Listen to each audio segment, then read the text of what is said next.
Trump lükkas tagasi Teherani saadetud vastuse ja pani islami revolutsioonilise kaardiväe kõrgendatud sõjalisse valmisolekusse. Esmaspäeval 2026. aasta 11. mail süvenes kriis pärast seda, kui Iraan vastas Ameerika Ühendriikide ettepanekule Pakistani vahendusel. Taotles sõja lõpetamist, sanktsioonide tühistamist, rahalisi kompensatsioone, külmutatud varade vabastamist ja garantiisid uute rünnakute vastu. Trumpi reaktsioon oli napp. Iraani vastust peeti vastuvõetamatuks. Ja just siin mängib see fakt Teherani kahjuks, sest Valge Maja ei käsitlenud seda sõnumit tõsise diplomaatiana, vaid ajavõitmise katsena. Samal ajal püüab islami revolutsiooniline kaardivägi hoida püsti struktuuri, mida on juba survestanud rünnakud, sanktsioonid ja piirkondlik isolatsioon. Ma räägin sulle sellest kõigest kohe, aga nüüd tahad sa kindlasti kanalile tellijaks hakata, et olla hästi informeeritud. Reaalajas teave, parima ajakirjandusliku kvaliteediga, usaldusväärsuse standardil. Milson Alvese.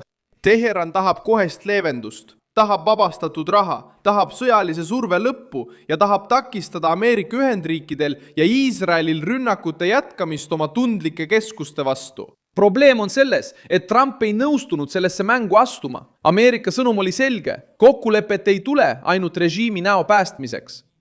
Peamine nõudmine jääb alati samaks, et takistada Iraanil ohtliku tuumavõimekuse säilitamist, sealhulgas kontrolli uraani rikastamise ja rajatiste üle, mida Washington ja Iisrael peavad otseseks ohuks.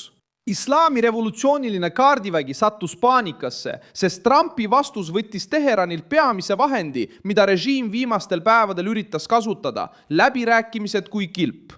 Kui Islami Vabariik rääkis sõja lõpetamisest, ilmusid uudistesse jätkuvalt teated droonidest, rünnakutest lahe piirkonnas ja surve avaldamisest kaubalaevadele.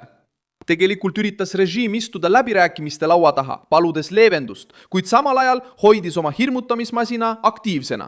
Trumpi jaoks kinnitas see arusaama, et Iraan kordab vana taktikat, venitades läbirääkimisi, nõudes järeleandmisi ja säilitades oma ähvardusvahendid. Ameerika poolelt polnud keeldumine lihtsalt karm sõnum, sellega kaasnes ka sõjaline signaal. Ja Ameerika Ühendriikide ja Iisraeli kaitsejõud peavad arutelusid järgmiste sammude üle islami revolutsioonilise kaardiväe positsioonide vastu, samal ajal kui Netanyahu hoidub avalikustamast sõjaliste plaanide üksikasju. See kalkuleeritud vaikus on muutunud surve osaks ja just see punkt hirmutab Iraani juhtkonda. Trump ei anna režiimile kindlust, kus, millal ja kuidas vastus võib tulla. Ka piirkondlik mõju on muutunud. Saudi Araabia mõistis hukka rünnakud Araabia Ühendemiraatide, Katari ja Kuveidi vastu, samal ajal kui teised Araabia riigid tugevdasid solidaarsust Iraani tegevuse vastu. See reaktsioon on oluline, sest kriis ei paista enam ainult Washingtoni, Iisraeli ja Teherani vahelise vaidlusena. Islami revolutsioonilise kaardiväe käitumine hakkas otseselt häirima Pärsia lahe riikide valitsusi, kes näevad droonides, ähvardustes ja merelises ebastabiilsuses ohtu oma sadamatele, lennujaamadele ja energiamarsruutidele. Iraan soovis näida tugevana, kuid lõpuks koondas enda vastu veelgi rohkem survet. Ameerika Ühendriikide ettepanek pani Teherani samuti nurka, sest see ei rääkinud ainult ajutisest pausist. Rahvusvahelise meedia andmetel otsis Washington memorandumit, mis kehtestaks Iraani tuumaprogrammile ranged piirangud, sealhulgas 20-aastase moratooriumi, rikastamise, kõrgelt rikastatud uraani eemaldamise ja tundlike tuumarajatiste demonteerimise osas. Islami revolutsioonilise kaardiväe jaoks tähendab see režiimi strateegilise südame kaotamist. Trumpi jaoks ongi see just eesmärk. Takistada Iraanil kasutada läbirääkimisi selle sama aparaadi kaitsmiseks, mis ähvardab Iisraeli. Survestab Pärsia lahte ja toetab oma relvastatud liitlasi kogu piirkonnas. Iraani vastus püüdis veel narratiivi ümber pöörata. Teheran teatas, et oli Ameerika ettepaneku tagasi lükanud, isegi pärast seda, kui Trump oli juba Iraani vastuse tagasi lükanud. See detail näitab ukse taga toimuvat võitlust. Režiim peab sisepublikule näitama, et teda pole alandatud, et ta pole nurka surutud ja et ta dikteerib endiselt tingimusi. Aga sündmuste käik räägib selle versiooni vastu. Ettepanek läbis Pakistani, jõudis Washingtoni, seda hinnati ja lõpuks lükati tagasi. Režiim võib proovida oma toetajatele võitu kuulutada. Kuid ameeriklaste keeldumine paljastas selle läbirääkimiste hapruse, kus Teheran soovis leevendust ilma, et oleks pakkunud ameeriklaste nõutud tegelikku lahtimonteerimist. ka Donald Trumpi ja Xi Jinpingi planeeritud kohtumine kuulub sellesse mängu.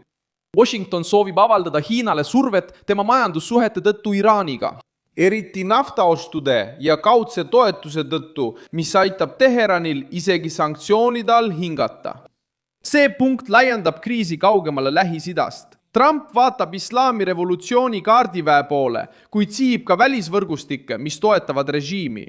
Kui Peking jätkab Teheranile majandusliku hapniku andmist, võib Valge Maja käsitleda seda probleemi kui osa suuremast vaidlusest. Netanyahu tõi samuti lauale uue ettepaneku, kui pooldas seda, et Iisrael vähendaks järgmisel kümnendil Ameerika Ühendriikidelt saadavat sõjalist rahalist abi nullini. See avaldus ei nõrgenda liitu. See tugevdab ideed karmimast, strateegilisemast ja vähem Washingtoni poliitilistest kõnedest sõltuvast partnerlusest. Iisrael tahab näidata, et jätkab ostmist, koostööd, tehnoloogia vahetamist ja tegutsemist koos Ameerika Ühendriikidega, kuid ilma, et paistaks iga-aastase abi pantvangina. Keset kriisi Iraaniga on see sõnum mõeldud selleks, et Teheran mõistaks, et Ameerika Ühendriikide ja Iisraeli partnerlus ei sõltu ainult rahast. See sõltub ühisest ohust, jagatud luureandmetest ja poliitilisest otsusest. Ajalugu näitab, miks Trumpi keeldumine nõrgast kokkuleppest Iraaniga omab tegelikku kaalu. 1981 aastal hävitas Iisrael Bagdadi lähedal asuva Iraagi tuumareaktori Osirak, sest mõisteti, et liiga kaua ootamine võib hiljem tekitada kontrollimatu ohu. Operatsiooni kritiseeris tol ajal palju valitsusi, kuid see jäi meelde kui ennetava tegutsemise näide olukorras, kus tuumaoht kasvab diplomaatiliste kõnede varjus. 2007 aastal tegutses Iisrael taas kahtlustatava reaktori vastu Süürias. Tegutses taas kahtlustatava vastu, mida hiljem käsitles rahvusvaheline aatomienergia agentuur kui kahtlast juhtumit Süürias.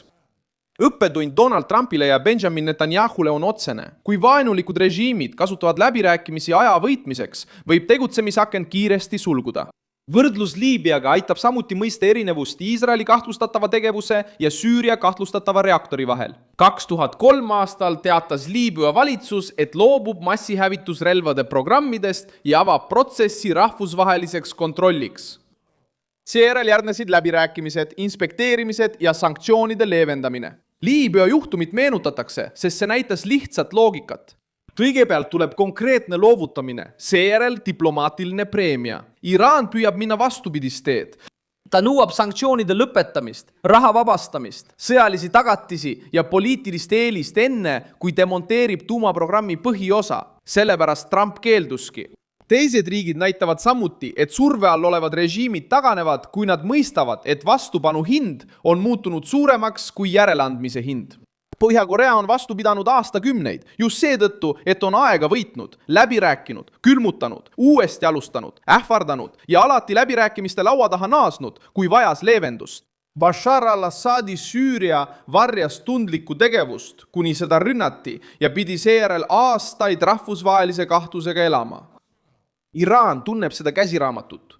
Erinevus on nüüd selles, et Trump püüab kõik väljapääsud korraga sulgeda. Ta lükkab tagasi nõrga kokkuleppe, avaldab Teheranile sõjalist survet, räägib Iisraeliga, nõuab Hiinat vastutust ja ajab Pärsia lahe riigid järjest enam marru islami revolutsioonilise kaardiväe tõttu. Järgmine samm sõltub Teheranist. Kui Islami Vabariik nõuab jätkuvalt preemiaid ilma parlamendi tuuma loovutamata, suureneb uue eskalatsiooni tõenäosus. Kui nad aktsepteerivad tõelist diplomaatilist alistumist, kaotab islami revolutsiooniline kaardivägi sisemiselt võimu. Seetõttu on paanika nii nähtav. Iga tee teeb režiimile haiget. Trumpi keeldumine lõikas ära lihtsa väljapääsu. Koostöö Iisraeliga hoiab ohu õhus. Araabia surve vähendab piirkondlikku ruumi ja surve Hiinale mõjutab rahakotti. Mina olen Milson Alves News. Ja minu eesmärk hoida sind iga päev tõega, hästi informeerituna. Uudiste lingid on video kirjelduses. Pane sellele videole like Teli kanal ja vaata lõpus kommentaare, et olla veelgi paremini seotud Milson Alvese kogukonnaga.